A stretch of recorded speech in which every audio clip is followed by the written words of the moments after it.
Good morning, class 8. How are you all? I hope you all are fine. Good. Welcome to our science class. Today we will start our chapter number 9. That's name is reproduction.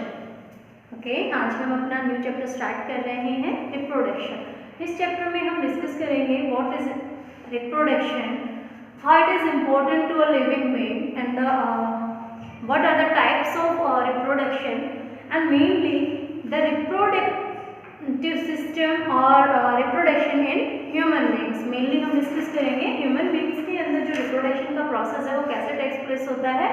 उससे पहले हम ये जान लें reproduction क्या होता है, क्यों ये लिविंग बींग्स के लिए इम्पॉर्टेंट है ना, ये प्रोसेस लिविंग बींग्स क्यों शो करते हैं, क्यों इम्पॉर्टेंट है लिविंग बींग्स के लिए, और कितने इसके टाइप्स होते हैं।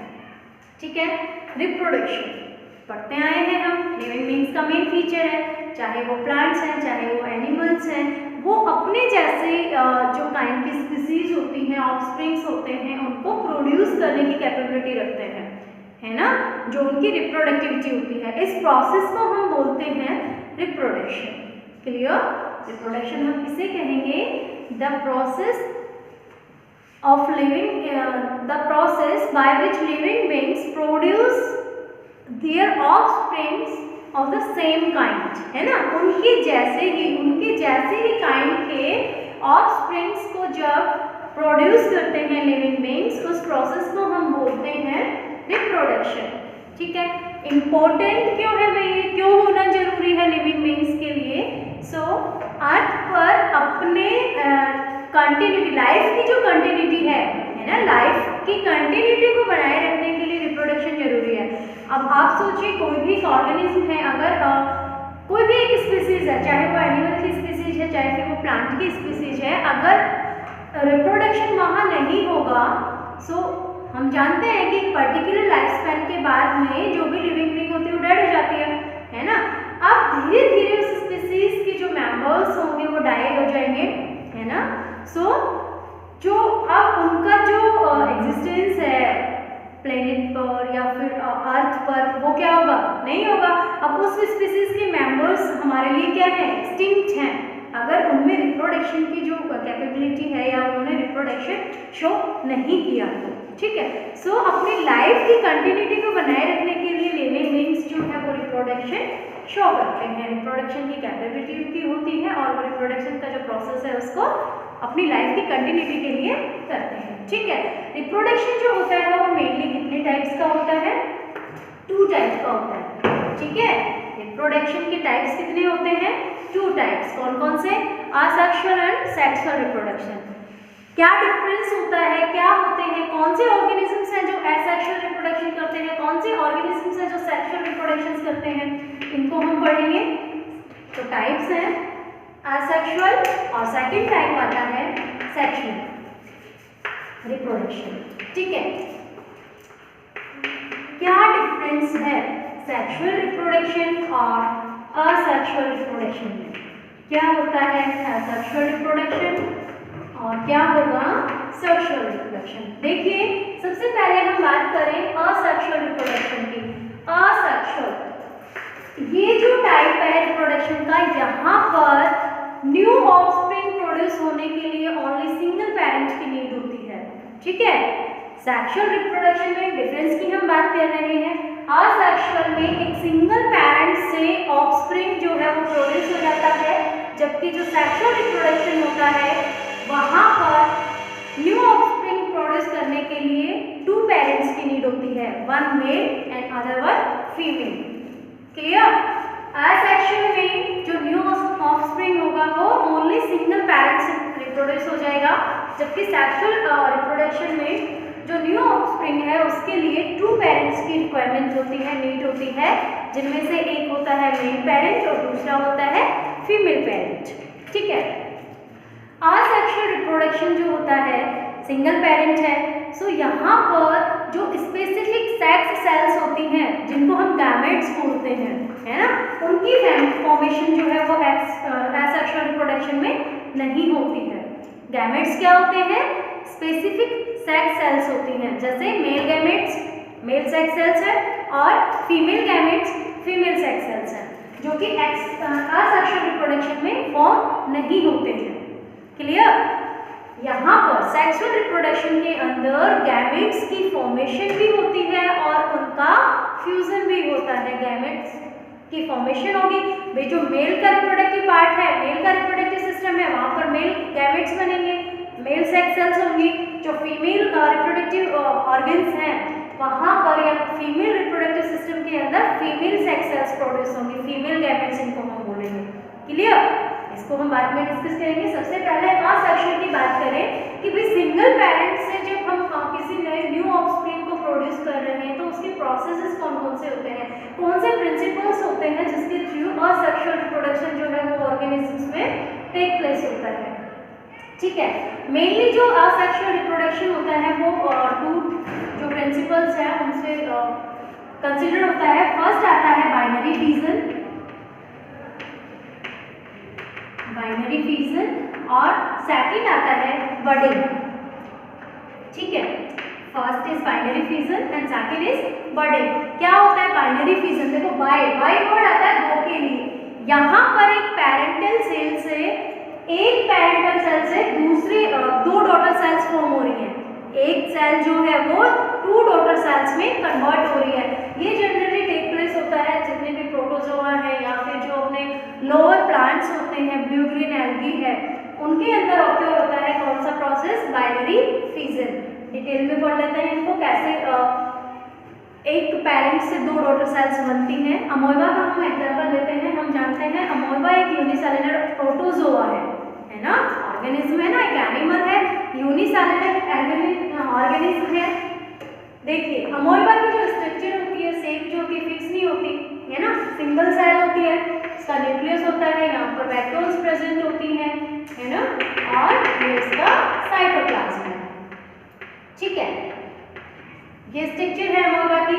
जब ये कंप्लीट मैच्योर हो जाता है अमोइबा, एक ऑर्गेनिज्म मैच्योर जब भी होता है, एडल्ट जब भी होता है, तो क्या होगा, यानी कि अब ये कैपेबल है। जब ये मैच्योर सेल होती है अमोइबा की, ये यहाँ पर कैपेबल है किसके लिए? रिप्रोडक्शन के लिए। ठीक है, अब इसमें बाइनरी फिजन होगा। कैसे टेक प्लेस होगा? सबसे पहले अमोइबा के अंदर जो इसका न्यूक्लियस होता है ना, एक पेरेंट सेल है, इससे दो डॉटर सेल्स बनेंगी। तो धीरे धीरे इसके जो स्टेप बाय स्टेप है वो कंटिन्यूटी देखने को मिलती है। सबसे पहले जो इसका न्यूक्लियस है वो डिवाइड होना स्टार्ट होता है। उसके अंदर इसकी जो न्यूक्लियर मेम्ब्रेन होती है ये ऐसे सेप्ट की तरह डिवाइड होना स्टार्ट हो जाती है। ठीक है, धीरे धीरे सेप्टम बन जाता है इसके न्यूक्लियस में। अब आप यहाँ देख रहे हैं कि यहाँ पर जो न्यूक्लियर मेम्ब्रेन थी उसकी एक सेप्टा बन गया इसके सेंटर में। ठीक है, नेक्स्ट में क्या आएगा? इसकी ये स्ट्रक्चर है। यहाँ पर ये जो न्यूक्लियस था, जो सेप्टा था ना, धीरे धीरे अब ये सेपरेट हो जाते हैं। जो सेल्स होती है, ये जो सेप्टम बना था यहाँ पर डिपोजिशन होगा और आधी सेल, एक न्यूक्लियस यहाँ आ गया, दूसरा न्यूक्लियस यहाँ आ गया। ठीक है, सबसे पहले जो इसका न्यूक्लिक मटेरियल होता है वो डिवाइड होना स्टार्ट होता है। अब देखिए यहाँ पर एक ही अमोइबा की सेल में दो न्यूक्लियस आ गए हैं, है ना। अब न्यूक्लियस तो दो बन गए और हम स्टडी करते हैं, जब हम टिपिकल सेल की स्ट्रक्चर पढ़ते हैं तो हम क्या स्टडी करते हैं कि एक सेल के अंदर जो सेंट्रल पार्ट होता है जहाँ पर जेनेटिक मटेरियल उस सेल का होता है, न्यूक्लियस वो एक ही होता है। ठीक है, समझ आया? न्यूक्लियस दो बन गए। अब इनमें फर्दर ग्रोथ होगी, फर्दर स्टेजेस जो होंगे रिप्रोडक्शन की, बाइनरी फिजन की, वो फॉलो होंगी। अब जैसे न्यूक्लियर मेम्ब्रेन इनकी सेपरेट हुई थी, वैसे ही इनकी जो सेलुलर मेम्ब्रेन होती है उसमें यूसेप्टा बनना स्टार्ट हो जाता है। तो ठीक है, धीरे धीरे ये जो सेप्टा होता है ये आगे की तरफ इंक्रीज होगा ऐसे। ठीक है, और स्लो प्रोसेस के थ्रू, टाइम टेकिंग प्रोसेस होता है, उसके थ्रू फिर क्या हो जाएगा, यहाँ पर भी देखो एक सेप्टा बन गया। अब इस स्ट्रक्चर को देख के क्या लग रहा है कि ऊपर वाली तो एक अलग स्ट्रक्चर है और नीचे वाला एक अलग सेल है ना। एक अमोइबा था, उसका सबसे पहले जो न्यूक्लिक मटेरियल था वो टू में डिवाइड हुआ, फिर उसकी जो सेल मेम्ब्रेन थी, है ना, उसके भी प्रोटीन्स का या फिर अदर जो एंजाइम्स होते हैं वो सीक्रेट होते हैं इस सेल से, और ये जो मेम्ब्रेन होती है प्रोटीन और फैट लिपिड्स की हेल्प से मेम्ब्रेन जो है वो बन जाती है और इस तरह से 2 डॉटर सेल्स जो होती हैं अमोइबा की वो फॉर्म हो जाती हैं। अब साइटोप्लाज्म भी डिवाइडेड हो गया था, न्यूक्लियस दोनों सेल्स में एक एक आ गया, ठीक है, समझ आया। बाइनरी फिजन, एक सेल से, एक पेरेंटल सेल से 2 डॉटर सेल्स बन गई हैं, ठीक है। अब इनमें ग्रोथ होगी, अब ये मैच्योर होंगे, फिर ये फर्दर डिवाइड करेंगे बाइनरी फिजन के थ्रू। समझ आ गया ना। बाइनरी फिजन में सबसे पहले न्यूक्लिक मटेरियल डिवाइड होता है 2 में, उसके बाद जो उसका साइटोप्लाज्म होता है वो डिवाइड होता है। तो इस तरह का जो बाइनरी फिजन से जो एसेक्सुअल रिप्रोडक्शन है, मेनली हमें जितने भी जैसे यूक्लिना है, पैरामीशियम है, अमोइबा है, या फिर लोअर जो प्लांट्स होते हैं, है ना, मॉस है, इनमें हमें देखने को मिलता है। सेकंड टाइप हमने बात की थी बडिंग। जो सेकंड सेक्शन का टाइप था वो हमने पढ़ा था बडिंग। अब देखिए कुछ लोअर मल्टीसेलुलर ऑर्गेनिजम्स होते हैं लाइक हाइड्रा, एक एक्वेटिक एनिमल है हाइड्रा। उसके अंदर क्या होता है जब बडिंग की प्रोसेस होती है, सपोज देखिए ये एक हाइड्रा है, एनिमल होता है हाइड्रा, ठीक है, ये उसकी एक मैच्योर हाइड्रा है, ठीक है, मैच्योर हाइड्रा है। यहाँ पर क्या होगा कि इसकी बॉडी के साइड में एक बड लाइक स्ट्रक्चर जो है वो अपीयर होना, एक आउटर ग्रोथ जो है इस हाइड्रा पर वो अपीयर होना स्टार्ट हो जाती है। अब हाइड्रा का सेंटर न्यूक्लियस है, क्लियर। अब नेक्स्ट में क्या आएगा, वही प्रोसेस होता है। सबसे पहले जब सेल डिवीजन होता है तो उसका जो न्यूक्लियस होता है ना, उसका जो न्यूक्लिक मटेरियल होता है वो 2 में डिवाइड होना स्टार्ट होता है। यहाँ पर इसका जो न्यूक्लियस है वो सेम टाइम लेके डिवाइड हो जाएगा, 2 न्यूक्लियस बन गए। अब यहाँ पर देखिए एक ही तो बॉडी है, ये तो जस्ट आउटर ग्रोथ है। इस आउटर ग्रोथ को हम बोलते हैं बड, क्योंकि ये किसी प्लांट में बड के जैसे हमें यहाँ पर दिखाई दे रही है, इसी से इस प्रोसेस का नाम आया है बडिंग, ठीक है। आउटर ग्रोथ हाइड्रा की बॉडी पर जो है, अब यहाँ पर ये जो 2 न्यूक्लियस बने, नेक्स्ट स्टेप में क्या आएगा, ये जो हाइड्रा था अपना, है ना, इसका यहाँ पर बड थी, क्लियर, यहाँ पर क्या है, बड है। अब यहाँ 2 न्यूक्लियस बन गए, एक जो न्यूक्लियस है वो इस बड वाली जो सेल है इसके अंदर शिफ्ट हो गया, यहाँ से जाके कहाँ शिफ्ट हो गया, बड वाले पार्ट में। अब यहाँ पर देखिए एक यहाँ पर है ना, अलग अलग हो गए ऑर्गेनिज्म, धीरे धीरे यहाँ इसकी ब्रांचिंग होना स्टार्ट हो जाती है। बेबी हाइड्रा जो होता है वो यहाँ से प्रोड्यूस हो जाता है। कुछ प्लांट्स में, कुछ ऑर्गेनिजम्स में ये ऐसे होता है कि ये जो बड है ये थ्रू द लाइफ टाइम यहाँ अटैच होती है ना, जबकि कुछ में ऐसा होता है कि ये यहाँ से सेपरेट हो जाती है और जो पेरेंटल हाइड्रा होता है वो अलग हो जाता है, या पेरेंटल ऑर्गेनिज्म होता है वो सेपरेट है, और एक बेबी जो ऑर्गेनिज्म है वो बन जाता है, और फिर उसके अंदर उसकी डेवलपमेंट्स के थ्रू ग्रोथ होती है, मैच्योर होगा, देन वापस एक न्यू जो लिविंग बीइंग होगा, न्यू क्रिएचर होगा, उसको ये प्रोड्यूस करने की कैपेबिलिटीज की होगी, कैपेबल होगा ये एक न्यू ऑर्गेनिज्म को प्रोड्यूस करने के लिए। क्लियर, समझ आया। असेक्सुअल रिप्रोडक्शन के 2 प्रिंसिपल्स हमने डिस्कस किए हैं, binary fission and budding. Binary fission में क्या होता है, एक पेरेंटल सेल से 2 डॉटर सेल्स फॉर्म होती हैं, जबकि बडिंग में क्या होता है कि ऑर्गेनिज्म की आउटर ग्रोथ होती है बॉडी पर एक, है ना, उसी से न्यू ऑर्गेनिज्म जो है वो बनता है। एग्जाम्पल्स आप बता सकते हो, बहुत अच्छा सा एग्जाम्पल है बाइनरी फिजन का अमोइबा एंड बडिंग का हाइड्रा।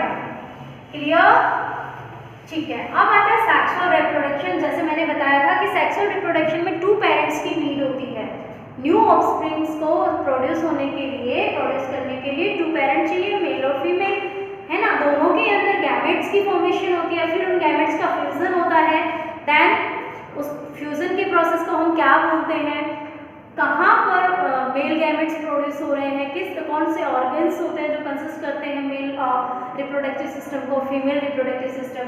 सो सेक्सुअल रिप्रोडक्शन हम अपने इस चैप्टर में मेनली ह्यूमंस का डिस्कस करेंगे कि ह्यूमंस के अंदर मेल रिप्रोडक्टिव ऑर्गन्स कौन से हैं, पार्ट्स कौन से हैं, और फीमेल रिप्रोडक्टिव ऑर्गन के या सिस्टम के पार्ट्स कौन से हैं, ठीक है।